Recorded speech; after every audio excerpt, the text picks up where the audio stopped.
Good evening. আচ্ছা, sound শোনা যাচ্ছে কিনা তোমরা একটু কমেন্ট করে জানাও। আমি শুরু করে দিই।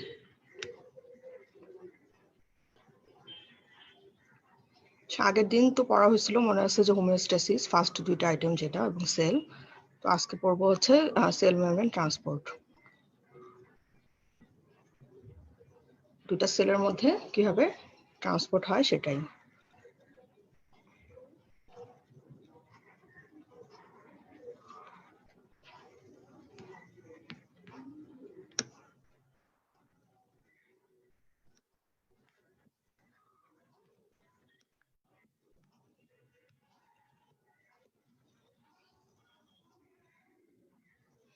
সেল মেমব্রেন ট্রান্সপোর্ট পড়ার আগে যেটা একটা জানতে হবে যে হচ্ছে,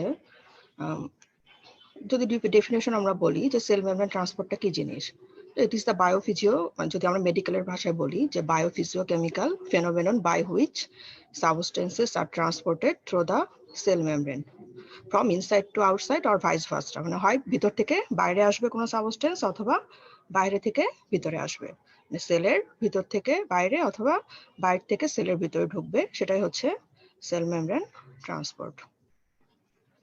এখন এই মেমব্রেন ট্রান্সপোর্টটা জানার আগে জানতে হবে যে কিছুটা মানে একটু আইডিয়া থাকা ভালো যে দুইটা সেলের মধ্যে আসলে কানেকশন গুলো কি ধরনের থাকে।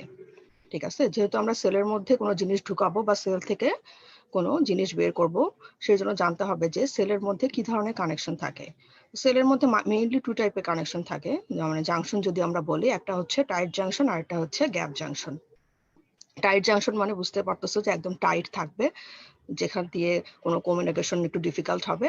আর গ্যাপ জাংশন মানে যেখানে সব থেকে ভালো কমিউনিকেশন থাকবে। আরো থাকে ডেসমোজোম, মানে অ্যাডহেশন থাকে বিভিন্ন ধরনের, সেগুলোকে হচ্ছে অ্যাডারেন্স বলা হয়, ডেসমোজোম বলা হয়। এগুলো আসলে ডিপেন্ড করে যে ওগুলোর কোন ধরনের প্রোটিন মলিকিউল থাকে সেটার উপর।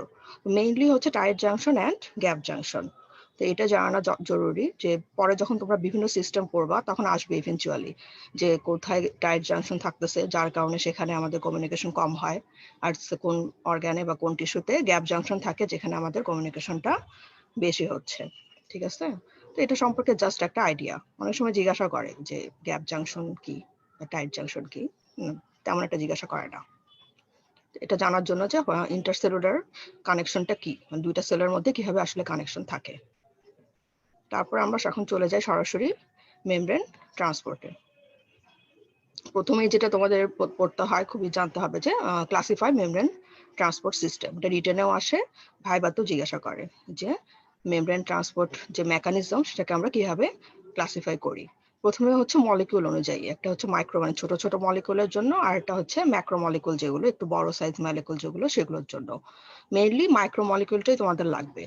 হ্যাঁ, যেগুলো হচ্ছে মাইক্রো মলিকিউল সেগুলোতে আমরা কিভাবে ট্রান্সপোর্ট করব সেটাই তোমাদের লাগবে, সেটা ক্লাসিফাইটাই।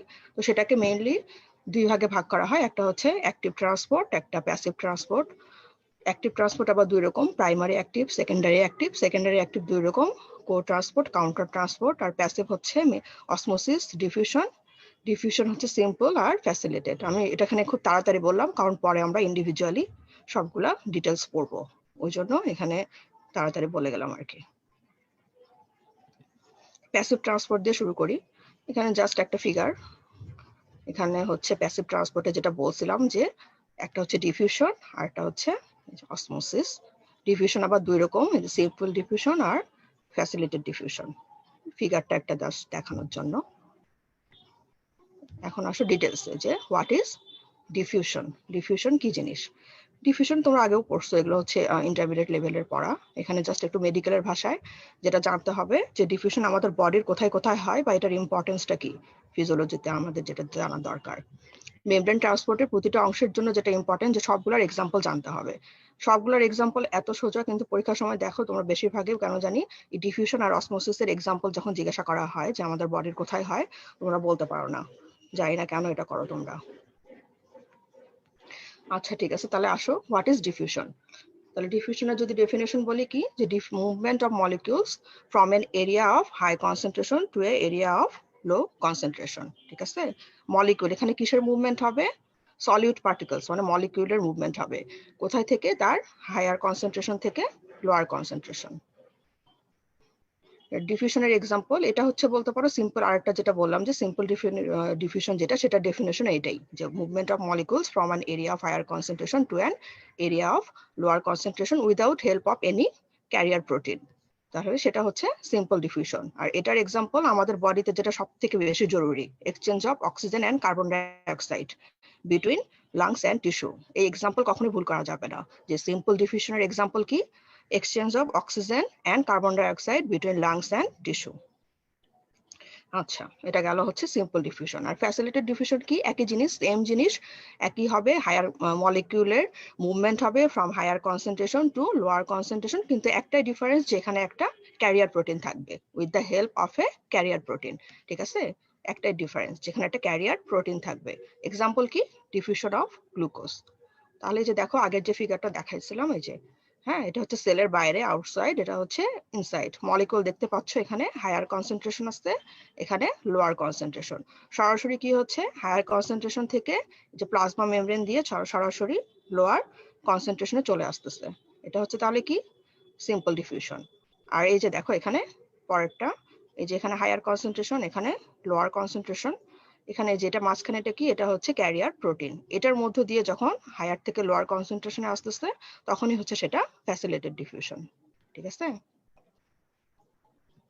আর ফ্যাসিলিটেড এই যে গ্লুকোজের, হ্যাঁ, গ্লুকোজের ডিফিউশন হয় কোথায় হয়? অনেক জায়গায় হতে পারে, জিআই ট্র্যাক্টে হতে পারে, রেনাল ট্র্যাক্টে হতে পারে। আর এখানে যে ক্যারিয়ার প্রোটিনটা লাগে সেটাকে বলা হয় গ্লুট, মানে গ্লুকোজ ট্রান্সপোর্টার। আমাদের বডিতে অনেকগুলো পাঁচ ধরনের গ্লুট আছে, গ্লুট 1 2 3 4। তোমরা পরে যখন বিভিন্ন সিস্টেমে যাবা তখন পড়বা যে কোথায় কোন গ্লুটটা থাকে। ঠিক আছে।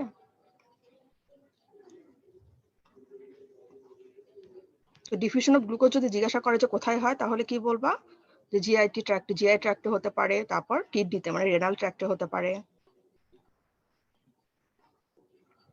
এখন তোমাদের অনেক সময় পরীক্ষায় আসে, যে রিটেনেও আসে বা ভাইভাতেও জিজ্ঞাসা করে যে সিম্পল ডিফিউশন আর ফ্যাসিলিটেড ডিফিউশনের মধ্যে ডিফারেন্স কি। ঠিক আছে, তাহলে একটা তো হচ্ছে বললাম যে কি, যে ক্যারিয়ার প্রোটিন। সিম্পল ডিফিউশনে ক্যারিয়ার প্রোটিন লাগবে না, ফ্যাসিলিটেড ডিফিউশনে ক্যারিয়ার প্রোটিন লাগবে। আর একটা ডিফারেন্স হচ্ছে যে ফ্যাসিলিটেড ডিফিউশনের ক্ষেত্রে একটা জিনিস থাকে, আমরা পাই জিনিস, সেটাকে বলা হয় ভি ম্যাক্স বা ভেলোসিটি ম্যাক্সিমাম। এখন এটা কি জিনিস দেখো, এখানে একটা গ্রাফিক্যাল রিপ্রেজেন্টেশন দেখানো হয়েছে। আমরা জানি যে নর্মালি আমাদের রেট অফ ডিফিউশন যেটা, সেটা হচ্ছে প্রপোর্শনাল টু কি? Concentration of substance. ঠিক আছে, কনসেন্ট্রেশন অফ সাবস্টেন্সের directly proportional rate of diffusion. একটু পরে আমি বলবো যে কোন কোন জিনিসের উপর ডিপেন্ড করে রেট অফ ডিফিউশন। তাহলে কনসেন্ট্রেশন মানে যত বেশি কনসেন্ট্রেশন যত বাড়বে সাবস্টেন্সের, রেট অফ ডিফিউশনও তত বাড়বে। এখন এই যে ব্লু লাইন যেটা দেখতে পাচ্ছ, এটা দিয়ে বোঝানো হয়েছে হচ্ছে সিম্পল ডিফিউশন। এখান থেকে দেখো ইজিলি বোঝা যাচ্ছে যে কনসেন্ট্রেশন যত বাড়তেছে রেট অফ ডিফিউশনও দেখো তত বাড়তেছে। ঠিক আছে, ডিরেক্টলি প্রপোর্শনাল। আর এই যে রেড লাইন যেটা, এটা দিয়ে বোঝানো হয়েছে হচ্ছে ফ্যাসিলিটেড ডিফিউশন। কিন্তু এখানে কি হয়েছে দেখো, এখানে একটা নির্দিষ্ট পর্যন্ত ম্যাক্সিমাম ভেলোসিটি উঠেছে, হ্যাঁ, এখানে ম্যাক্সিমাম রেটে গিয়েছে, কিন্তু তারপর কিন্তু আর রেটটা বাড়েনি। তারপর দেখো কার্ভটা ফ্ল্যাট হয়ে গিয়েছে। ঠিক আছে, এখানে যেমন উঠতেই আসতে কার্ভটা উপরের দিকে, আর এখানে হচ্ছে কার্ভটা ফ্ল্যাট হয়ে গেছে। তার মানে কি, ফ্যাসিলিটেড ডিফিউশনের ক্ষেত্রে আমরা ভেলোসিটির একটা ম্যাক্সিমাম লিমিট পাচ্ছি, যার পরে আর ভেলোসিটিটা বাড়তে পারে না। এখন এই যে একটা ম্যাক্সিমাম ভেলোসিটি পাওয়া যাচ্ছে ফ্যাসিলিটেড ডিফিউশনের ক্ষেত্রে, এটাকেই বলা হয় হচ্ছে ভিম্যাক্স। এটা কেন হয়? সহজ ওই একটাই কারণ, যে ফ্যাসিলিটেড ডিফিউশনে কি লাগে, একটা ট্রান্সপোর্টার লাগে, মানে একটা ক্যারিয়ার প্রোটিন লাগে। এই ক্যারিয়ার প্রোটিনটা কি হয়, একটা নির্দিষ্ট সময় পরে এক্সস্টেড হয়ে যায়, যার কারণে আর এর রেটটা আর বাড়তে পারে না। ঠিক আছে, তাহলে কি বললাম, ভিম্যাক্স তোমাদের রিটেনে আসে, কিন্তু তখন তোমরা এই গ্রাফটা আঁকাবা, আর ভাইবাতেও জিজ্ঞাসা করা হয়, এবং এই জিনিসটা তোমরা সবসময় স্কিপ করে যাও। দেখছি যারা প্রফের এক্সামিনে এটা পড়তে পারো না, কেন জানি পরীক্ষায় বলতে পারো না। তাহলে কি বললাম, যে ফ্যাসিলিটেড ডিফিউশনে যেহেতু আমাদের ক্যারিয়ার প্রোটিন লাগে, এবং প্রতিটা ক্যারিয়ার প্রোটিনের কাজ করার একটা ক্যাপাসিটি থাকে, তার চেয়ে বেশি কাজ করতে পারে না।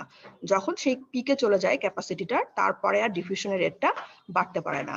এই যে পর্যন্ত পিকে ওঠে, মানে ভেলোসিটিটা ম্যাক্সিমাম হয়, সেটাই হচ্ছে V max or velocity maximum. আশা করি এটা আর তোমরা ভুল করবে না। এখন এই যে factors affecting rate of diffusion, এটা কিছুই না, এটা একদমই নর্মাল জিনিস, যে কি কি ফ্যাক্টর এফেক্ট করতেছে রেট অফ ডিফিউশনকে। প্রথমে হচ্ছে concentration difference across the membrane. আমরা বলছি যে হায়ার কনসেন্ট্রেশন থেকে লোয়ার কনসেন্ট্রেশনে যাবে ডিফিউশনে, এবং হায়ার যত বেশি এই ডিফারেন্সটা থাকবে, মানে একটা পাশে যত বেশি কনসেন্ট্রেশন বাড়বে আর একটা পাশে যত কম হবে, রেট অফ ডিফিউশন তত বাড়বে। আর ডিস্টেন্স বিটুইন টু রিজনস, দূরত্ব যদি বাড়ে দুইটা রিজনের মধ্যে, তাহলে ডিফিউশন রেট কমে যাবে, inversely proportional. Size of particle, size যদি বাড়ে, হ্যাঁ, একটা ইন্ডিভিজুয়াল পার্টিকেলের সাইজ যদি বড় হয়, তাহলে রেট অফ ডিফিউশন কমে যাবে, মানে এটাও হচ্ছে ইনভার্সলি প্রপোর্শনাল। মলিকুলার ওয়েট একই, size of particles molecular weight একই, inversely proportional. Thickness of the cell membrane, অবশ্যই যদি সেল মেমব্রেনের থিকনেস বাড়ে, ডিফিউশন রেট কমে যাবে, এটাও ইনভার্সলি প্রপোর্শনাল। আর হচ্ছে টেম্পারেচার, টেম্পারেচার যেহেতু কাইনেটিক মোশন বাড়ায়, মানে মলিকিউলের মুভমেন্ট বৃদ্ধি করে, সে কারণে এটা ডিফিউশন রেটকেও বাড়াবে, মানে ডিরেক্টলি প্রপোর্শনাল। তাহলে দেখো এখানে যেগুলো বললাম তার মধ্যে এই যে এক নম্বর যেটা concentration difference across the membrane আর টেম্পারেচার, এই দুইটা হচ্ছে ডিরেক্টলি প্রপোর্শনাল, আর বাকি সবগুলোই হচ্ছে ইনভার্সলি প্রপোর্শনাল।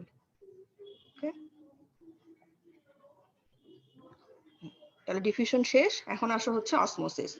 অসমোসিস যদি এক কথায় বলতে চাও, হোয়াট ইজ অসমোসিস, এক সব থেকে সোজা হচ্ছে ওয়াটারের ডিফিউশন যেটা, সেটাই হচ্ছে অসমোসিস, মানে ওয়াটার। ঠিক আছে, যেখানে ডিফিউশন হবে কিন্তু কিসের হবে, ওয়াটারের, সেটাই হচ্ছে অসমোসিস। এই জিনিসটা মনে রাখলে কখনো ভুল হবে না, যে ডিফিউশন কি, ডিফিউশন হচ্ছে অসমোসিস কি, অসমোসিস হচ্ছে ডিফিউশন অফ ওয়াটার। এখন এটা ডেফিনেশনে দেখো, ডেফিনেশনটা আমি বলতেছি, কয়েকটা পয়েন্ট আছে যেটা তোমরা হচ্ছে উল্টাপাল্টা করো। যে প্রথমেই কি বলবা দেখো, আমি বলছি যে ডিফিউশন অফ কি হবে, ওয়াটার। তো আমরা এখানে ওয়াটার ছাড়া আরো অন্যান্য সলভেন্ট থাকে, যদিও আমাদের বডির মেইন সলভেন্ট হচ্ছে ওয়াটার, ওই জন্য ওয়াটারের কথা বললাম। তো দ্য ডিফিউশন অফ সলভেন্ট, এখানে হচ্ছে সলভেন্টের ডিফিউশন হবে। হ্যাঁ, আগের বার আমরা ডিফিউশনে আমরা কি পড়ছি, সেখানে কিসের মুভমেন্ট হয়, সেখানে হচ্ছে সলিউটের মুভমেন্ট হয়, কিন্তু এখানে মুভমেন্ট কিসের হবে, সলভেন্টের। ঠিক আছে, এখানে মুভমেন্ট হবে হচ্ছে সলভেন্ট। ঠিক আছে, অ্যাক্রস দ্য কি, across a semi permeable membrane, membrane must এখানে লাগবেই, from the region of lower solute concentration to the region of higher solute concentration. এই কথাটা মনে রাখতে হবে যে সলিউট কনসেন্ট্রেশন লোয়ার থেকে হায়ারে যাবে। ঠিক আছে, মুভমেন্ট হবে কিসের, সলভেন্টের। কোথায় থেকে, from the region of lower solute concentration to the region of higher solute concentration. অথবা অনেকে আবার তোমরা বলো যে এখানে যে diffusion of solvent molecules across semi permeable membrane from the region of higher solvent, higher solvent concentration to lower solvent. তো বারবার সলভেন্ট কথাটা যদি বলো, তখন যেটা শুনতে কেমন জানি একটু কনফিউজিং লাগে। ওই জন্য এখানে যখন তোমরা বলতেছো যে ডিফিউশন অফ সলভেন্ট মলিকিউল, তখন পরে সলিউটেডটা বলাই বেটার। ঠিক আছে, তাহলে কি বলবো আমরা, যে the diffusion of solvent molecules, কিসের ডিফিউশন হবে, সলভেন্ট মলিকিউলের ডিফিউশন হবে across semi permeable membrane. Semi permeable মেমব্রেনের কথা অবশ্যই বলতে হবে, এটা মিস করা যাবে না। From the region of lower solid concentration to the region of higher solid concentration. ঠিক আছে, এই পয়েন্টগুলো মনে রাখতে হবে। যেমন এক্সাম্পল যেটা আমি বললাম, যে সবগুলারই এক্সাম্পল, প্রতিটা মেমব্রেন ট্রান্সপোর্ট সিস্টেমের এক্সাম্পল অবশ্যই জানতে হবে। যে osmosis of water from renal tubule, তোমরা জানো যে আমাদের বডিতে ইউরিন ফর্মেশন হয় তার আগে, যা আমরা যত পানি খাই সেগুলোর হচ্ছে আবার রিঅ্যাবজর্পশন হয়, এগুলো দরকার নাই, রেনাল সিস্টেমে পড়বা। জাস্ট এক্সাম্পলটা এখন মনে রাখো যে osmosis of water from renal tubules. ঠিক আছে, এখান থেকে অনেক সময় আবার হুট করে জিজ্ঞাসা করে যে হোয়াট ইজ অসমোটিক প্রেশার। কিছুই না, the exact amount of pressure required to stop osmosis is called osmotic pressure. মানে একটা অসমোসিসকে স্টপ করার জন্য তোমার যতটুকু প্রেশার লাগবে সেটাই হচ্ছে অসমোটিক প্রেশার। তাহলে ডিফিউশন অসমোসিসের ক্ষেত্রে কি বললাম definition, the diffusion of solvent molecule across a semi-permeable membrane from the region of lower solute concentration to the region of higher solute concentration. Example কি, osmosis of water from the renal tubule।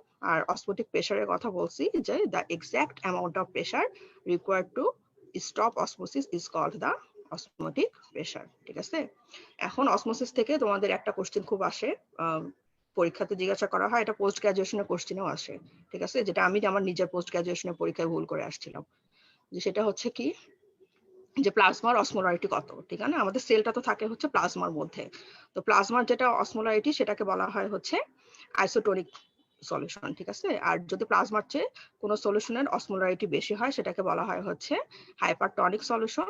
আর যদি প্লাজমার চেয়ে কোনো সলিউশনের টনিসিটি বেশি হয় মানে concentration বেশি হয় সেটাকে বলা হয় হচ্ছে হাইপোটনিক সলিউশন। তো আমাদের নরমাল প্লাজমার অসমোলারিটি হচ্ছে 280 থেকে 290 মিলিমোল পার অসমোল লিটার। তোমরা এগুলো বায়োকেমিস্ট্রিতে পড়ছো যে অসমোল লিটার কি জিনিস, অসমোলারিটি কি জিনিস, এগুলো বায়োকেমিস্ট্রিতে ফার্স্ট আইটেমেই মনে হয় পড়ানো হয়, ফার্স্ট বা সেকেন্ড আইটেমেই।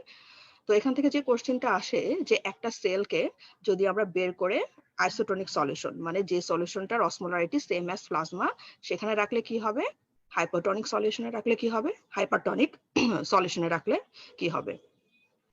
যদি আমরা আইসোটোনিক সলিউশনে রাখি অসমোলারিটি সেম অ্যাজ প্লাজমা, সুতরাং সেখানে কোনো চেঞ্জই হবে না, সেলটা যেরকম ছিল সেরকমই হবে।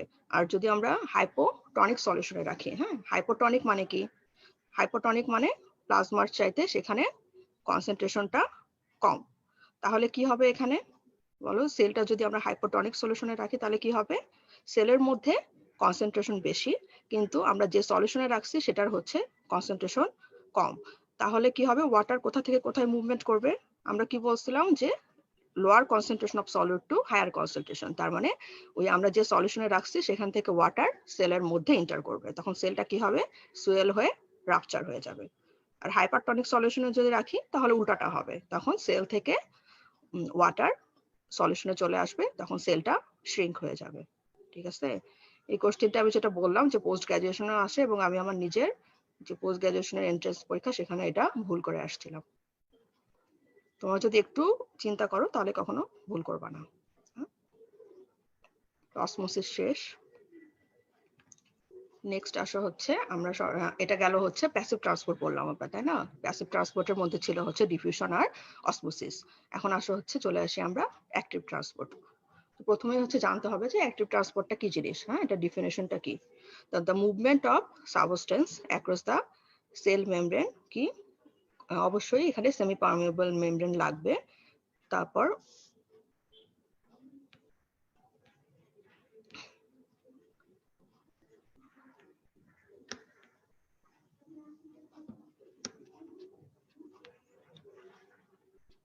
ঠিক আছে, the movement of substance across the cell membrane against chemical or electrical gradient with the active expenditure of energy by the help of carrier protein is called active transport।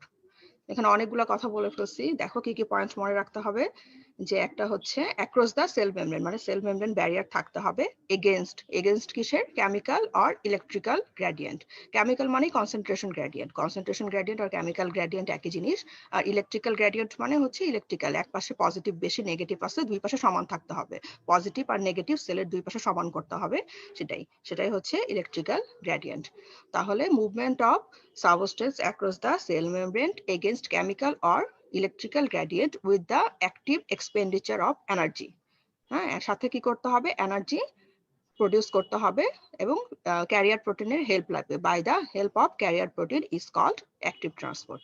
তাহলে আমরা যদি বলি তাহলে কি, the movement of substance across the cell membrane against chemical or electrical gradient with the active expenditure of energy by the help of carrier protein is called active transport. Criteria জিজ্ঞাসা করা হয় যে অ্যাক্টিভ ট্রান্সপোর্ট হতে হলে কি কি criteria লাগবে। দেখো যেটা বললাম ডেফিনেশনে সেগুলোই, যে গ্রেডিয়েন্টের এগেনস্টে হতে হবে, মানে এখানে উল্টা দিকে যাইতে হবে।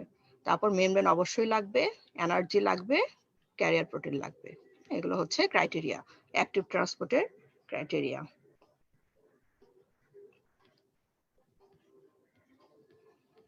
তাহলে কি বললাম? Against the gradient membrane must be present, energy necessary, career protein necessary. ঠিক আছে? এখন টাইপ বলছিলাম অ্যাক্টিভ ট্রান্সপোর্টের দুইটা, একটা হচ্ছে প্রাইমারি আর একটা হচ্ছে সেকেন্ডারি অ্যাক্টিভ ট্রান্সপোর্ট। তাহলে প্রাইমারি অ্যাক্টিভ ট্রান্সপোর্টটা কি?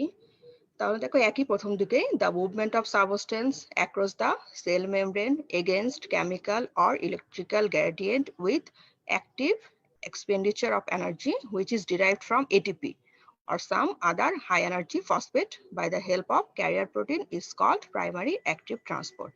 মানে এখানে এনার্জিটা সরাসরি এটিপি হাইড্রোলাইসিস হয়ে আসবে। ঠিক আছে? বায়োকেমিস্ট্রিতে তোমাদের এখনো পড়াইছে কিনা জানি না, যে হাই এনার্জি কম্পাউন্ড, এটিপি একটা হাই এনার্জি কম্পাউন্ড যেটা আমাদের বডিতে এনার্জি দেয়। তো অ্যাক্টিভ ট্রান্সপোর্টের ক্ষেত্রে আমরা যে এনার্জিটা পাবো সেটা আসবে সরাসরি এটিপি হাইড্রোলাইসিস হয়ে। তাহলে সেটাই হচ্ছে primary active transport. Primary active ট্রান্সপোর্টের এক্সাম্পল সোডিয়াম পটাশিয়াম পাম্প। এটা বলতে পারলেই হবে, আর কিছু বলার দরকার নেই। বডির সব সেলে, প্রতিটা সেলে থাকে হচ্ছে সোডিয়াম পটাশিয়াম পাম্প, সেটাই হচ্ছে প্রাইমারি অ্যাক্টিভ ট্রান্সপোর্ট।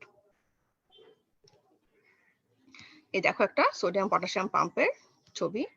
ঠিক আছে? এটা হচ্ছে সোডিয়াম পটাশিয়াম পাম্পের যে ক্যারিয়ার প্রোটিনটা লাগে সেটা। দুইটা ইউনিট থাকে, বড়টা হচ্ছে আলফা সাব ইউনিট, ছোটটা হচ্ছে বিটা সাব ইউনিট। ঠিক আছে?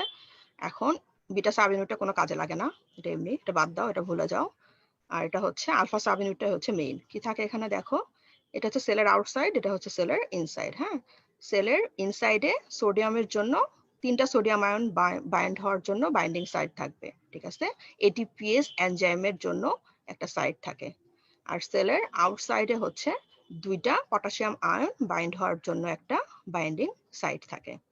তাহলে এখানে আসলে মেকানিজমটা কি হয় দেখো, যে যখন তিনটা সোডিয়াম আয়ন, এখানে যেহেতু আমরা বলছি যে বাইন্ডিং সাইট থাকে, যেখানে ইনার সাইডে তিনটা সোডিয়াম আয়ন এসে বাইন্ড করে, আউটার সাইডে দুইটা পটাশিয়াম আয়ন এসে বাইন্ড করে।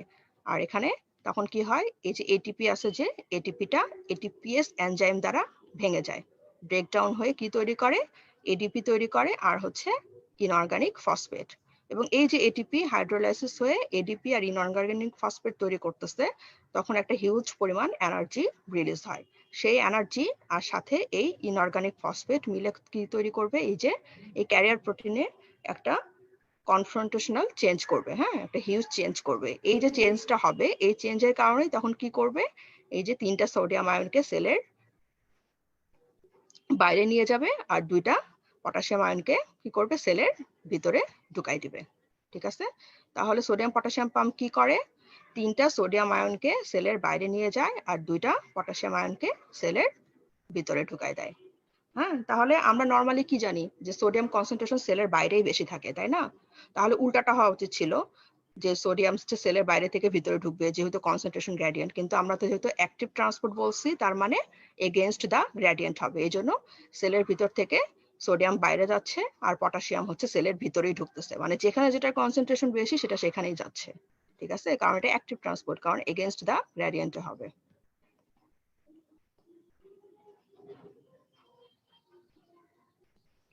আচ্ছা, একজন কোশ্চেন করছো যে is there any specific carrier protein used in facilitated diffusion. এখানে স্পেসিফিক ক্যারিয়ার প্রোটিন কোনো কোনো ক্ষেত্রে থাকে এবং কোনো কোনো ক্ষেত্রে থাকে না। যেমন আমি বললাম যে গ্লুকোজের জন্য স্পেসিফিক ক্যারিয়ার প্রোটিন থাকে, গ্লুট যেটা বলছি, গ্লুকোজ ট্রান্সপোর্টার। আবার অনেক সময় নাও থাকতে পারে, দুটাই হতে পারে। তাহলে সোডিয়াম পটাশিয়াম পাম্প বোঝা গেল, যে সোডিয়াম পটাশিয়াম পাম্প তাহলে কি করবে, তিনটা সোডিয়াম আয়নকে সেলের বাইরে নিয়ে যাবে আর দুইটা পটাশিয়াম আয়নকে একই সময়ে সেলের ভিতরে ঢুকাবে। এটাই হচ্ছে সোডিয়াম পটাশিয়াম পাম্পের কাজ। মানে ইম্পর্টেন্স কি, একটা হচ্ছে সেল ভলিউম মেনটেন করে আর জেনারেশন অফ মেমব্রেন পটেনশিয়াল। এখন জেনারেশন অফ মেমব্রেন পটেনশিয়াল এর পরের আইটেমে ডিটেলস পড়ানো হবে, যে সোডিয়াম পটাশিয়াম পাম্প দিয়ে কিভাবে অ্যাকশন পটেনশিয়াল তৈরি হচ্ছে, আর সেল ভলিউমটা কিভাবে মেনটেন করে সেটা তোমাদের জানতে হবে। হ্যাঁ, যে সোডিয়াম পটাশিয়াম পাম্পটা কিভাবে সেল ভলিউমটা মেনটেন করে। তাহলে আমরা যেটা বলছি, কি করছি, যে বলছি যে সোডিয়াম আয়ন তিনটা সোডিয়াম পটাশিয়াম পাম্প 3টা সোডিয়াম আয়ন সেল থেকে বাইরে নিয়ে যায় আর 2টা পটাশিয়াম আয়নকে সেলের ভিতরে ঢুকায়। এখন আমরা জানি যে সেলের মধ্যে অনেক আনআয়নিক সাবস্টেন্স থাকে, নেগেটিভ সাবস্টেন্স থাকে, যেমন প্রোটিন বা অন্যান্য ইনঅর্গানিক সাবস্টেন্স যেগুলো হচ্ছে নেগেটিভলি চার্জড। আর উল্টা দিকে আবার কি, এই যে আয়নগুলো যে সোডিয়াম পটাশিয়াম এগুলো কি পজিটিভলি চার্জ, ঠিক আছে? তাহলে স্বাভাবিকভাবেই যে নেগেটিভ চার্জগুলো আছে সেগুলো কি করবে, পজিটিভ আয়নগুলোকে আরো সেলের মধ্যে অ্যাট্রাক্ট করবে, ঠিক আছে? তো তাহলে কি হচ্ছে যে সেলের মধ্যে একটা ভীষণ মানে অনেক বেশি একটা হায়ার কনসেন্ট্রেশন অফ আয়নস তৈরি হচ্ছে। তাহলে এখন যদি সেলের মধ্যে কনসেন্ট্রেশন বেড়ে যায় তাহলে কি হবে, আমরা বলছি যে ওয়াটার কি করবে, লোয়ার কনসেন্ট্রেশন থেকে হায়ার কনসেন্ট্রেশন চলে আসবে, মানে সেলের মধ্যে ওয়াটার ঢুকে যাবে। তখন সেল কি হবে, যদি ওয়াটার ঢুকে যায় সেলের মধ্যে, সেল হচ্ছে বাস্ট হয়ে যাবে, তাই না? এটা হচ্ছে যদি সোডিয়াম পটাশিয়াম পাম্প না থাকতো তাহলে। কিন্তু সোডিয়াম পটাশিয়াম পাম্প থাকার কারণে কি হয় দেখো, যে সবসময় একটা, যে যেহেতু 3টা সোডিয়াম আয়ন বের করে আর 2টা পটাশিয়াম আয়নকে সেলের মধ্যে ঢুকায়, সবসময় একটা পজিটিভ আয়নের ঘাটতি থেকে যায়, যার কারণে সেলের মধ্যে যে নেগেটিভিটিটা ছিল সেটা হচ্ছে আরো মেনটেন হয়, যার কারণে যে ফেনোমেননটা বললাম যে অন্যান্য আরো আয়নকে অ্যাট্রাক্ট করা বা সেটা করতে পারছে না, বরঞ্চ আরো ওয়াটারকে টেন্ট করতেছে যে হচ্ছে এখান থেকে বের করে দেওয়ার, সেল থেকে আরো অসমোসিস করে বাইরে বের করে দিচ্ছে, ঠিক আছে?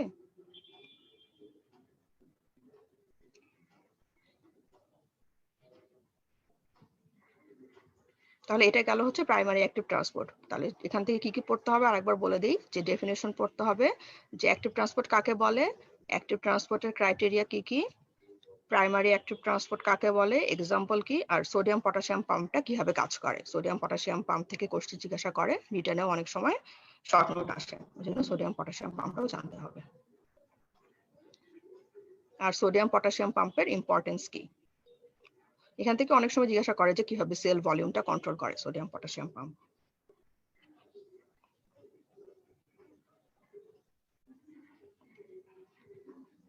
তারপর নেক্সট চলে আসা হচ্ছে secondary active transport. Secondary active transport একই জিনিস, শুধু এখানে প্রাইমারি অ্যাক্টিভ ট্রান্সপোর্টে আমরা বলছিলাম যে এনার্জিটা সরাসরি এটিপি হাইড্রোলাইসিস হয়ে আসবে, কিন্তু সেকেন্ডারি অ্যাক্টিভ ট্রান্সপোর্টে কি হবে, এনার্জিটা আসবে হচ্ছে সেকেন্ডারিলি, প্রাইমারি অ্যাক্টিভ ট্রান্সপোর্ট থেকে এখানে এনার্জিটা পাবে, সেই জন্য এটাকে বলা হয় সেকেন্ডারি অ্যাক্টিভ ট্রান্সপোর্ট।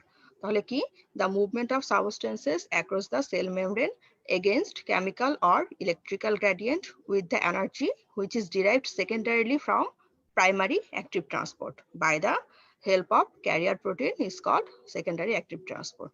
তাহলে এখানে কি মনে রাখতে হবে যে এনার্জিটা কোথা থেকে আসবে, the energy which is derived secondarily from primary active transport, ঠিক আছে? সেটাই এক্সাম্পল দুই রকম আছে, কো ট্রান্সপোর্ট, কাউন্টার ট্রান্সপোর্ট। তাহলে কো ট্রান্সপোর্টের এক্সাম্পল হচ্ছে সোডিয়াম গ্লুকোজ কো ট্রান্সপোর্ট, কাউন্টার ট্রান্সপোর্ট হচ্ছে সোডিয়াম হাইড্রোজেন কাউন্টার ট্রান্সপোর্ট।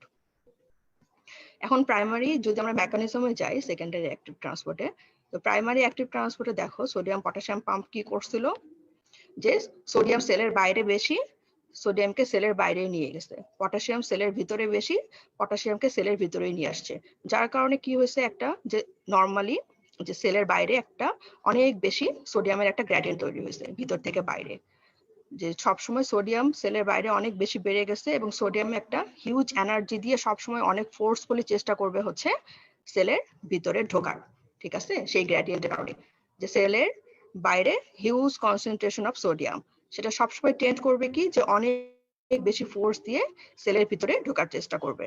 এখন এই যে একটা ফোর্স তৈরি হয়েছে, এই ফোর্সটা করবে কি, এর সাথে এই সোডিয়ামের সাথে আর একটা মলিকিউলকে সেলের ভিতরে ঢুকাতে পারে, ঠিক আছে? এই দেখো সোডিয়ামের সাথে আর একটা মলিকিউল, এই যে গ্লুকোজ, যে গ্রেডিয়েন্টটা তৈরি হয়েছিল প্রাইমারি অ্যাক্টিভ ট্রান্সপোর্টের জন্য সোডিয়ামের সেলের ভিতর থেকে বাইরে, সেই গ্রেডিয়েন্টের কারণে যে ফোর্সটা তৈরি হয়, সেই ফোর্সটা কি করে, সোডিয়ামের সাথে সাথে অন্য কোনো সাবস্টেন্সকে সেলের ভিতরে ঢুকাতে পারে, সেটাকে আমরা বলবো হচ্ছে কো ট্রান্সপোর্ট।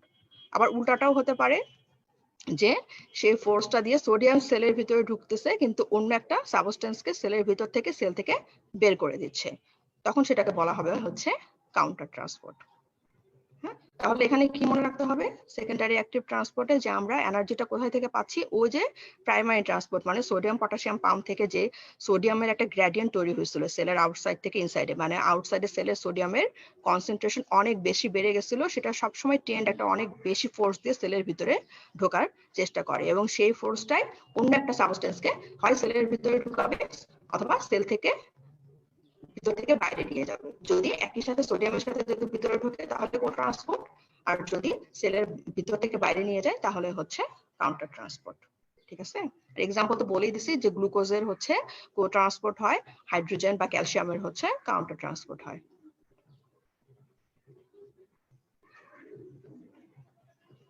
তাহলে মেইনলি আমরা মাইক্রোমলিকুলের যে ট্রান্সপোর্ট সিস্টেম সেগুলো হচ্ছে শেষ হয়ে গেল। এখন হচ্ছে ম্যাক্রোমলিকুলার ক্ষেত্রে যেটা, সেটা হচ্ছে ভেসিকুলার ট্রান্সপোর্ট, খুব একটা লাগে না, মেইনলি দুইটা আছে, একটা হচ্ছে এন্ডোসাইটোসিস আর একটা হচ্ছে এক্সোসাইটোসিস। নাম থেকেই বোঝা যাচ্ছে এন্ডোসাইটোসিস মানে হচ্ছে সেলের ভিতরে ঢুকাবে, আর এক্সোসাইটোসিস মানে হচ্ছে সেলের ভিতর থেকে বাইরে বের করে দিবে। ঠিক আছে, তাহলে দেখো endocytosis is the process by which large molecule are transported from the extracellular space into the cell by invagination of the cell membrane around the molecule. এটা আবার দুই রকমের আছে, যদি লিকুইড সাবস্টেন্স হয় তাহলে পিনোসাইটোসিস, আর মলিকিউল সলিউট হলে তাহলে হচ্ছে ফ্যাগোসাইটোসিস। ফ্যাগোসাইটোসিস পরে ডিটেইলস পড়ানো হবে ডব্লিউবিসি তে, ওই জন্য এখানে আলোচনা করার কোনো দরকার নাই।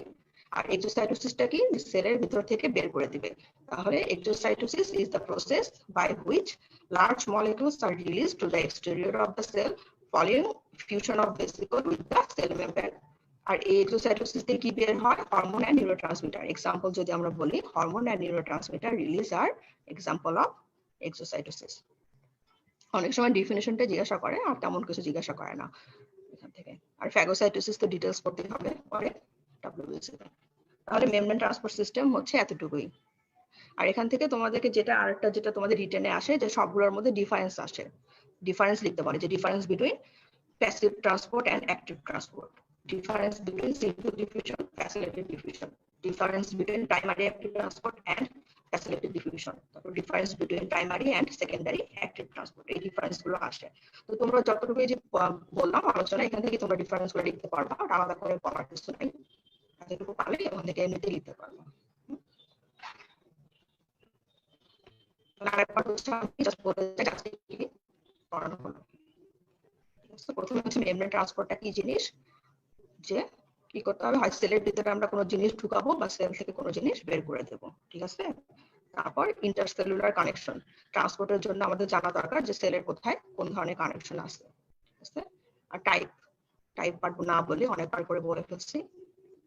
প্যাসিভ ট্রান্সপোর্টের কি কি আছে, দুই রকম, ডিফিউশন, ডিফিউশন আবার দুই রকম, simple diffusion, facilitated diffusion. Facilitated ডিফিউশনের ক্ষেত্রে আমরা ভি ম্যাক্স পাই, কেন পাই সেটা বললাম, যে ক্যারিয়ার প্রোটিন এক্সস্টেড হয়ে যাওয়ার কারণে ভি ম্যাক্স পাওয়া যায়। আর কোন কোন ফ্যাক্টর ডিফিউশনকে এফেক্ট করে সেগুলো, অসমোসিস কি জিনিস, অসমোসিসের ডেফিনিশনে অবশ্যই করে রাখতে হবে, ভি ম্যাক্স সলিড হবে আর সলিডের পার্ট থেকে হায়ার কনসেন্ট্রেশনে যাবে।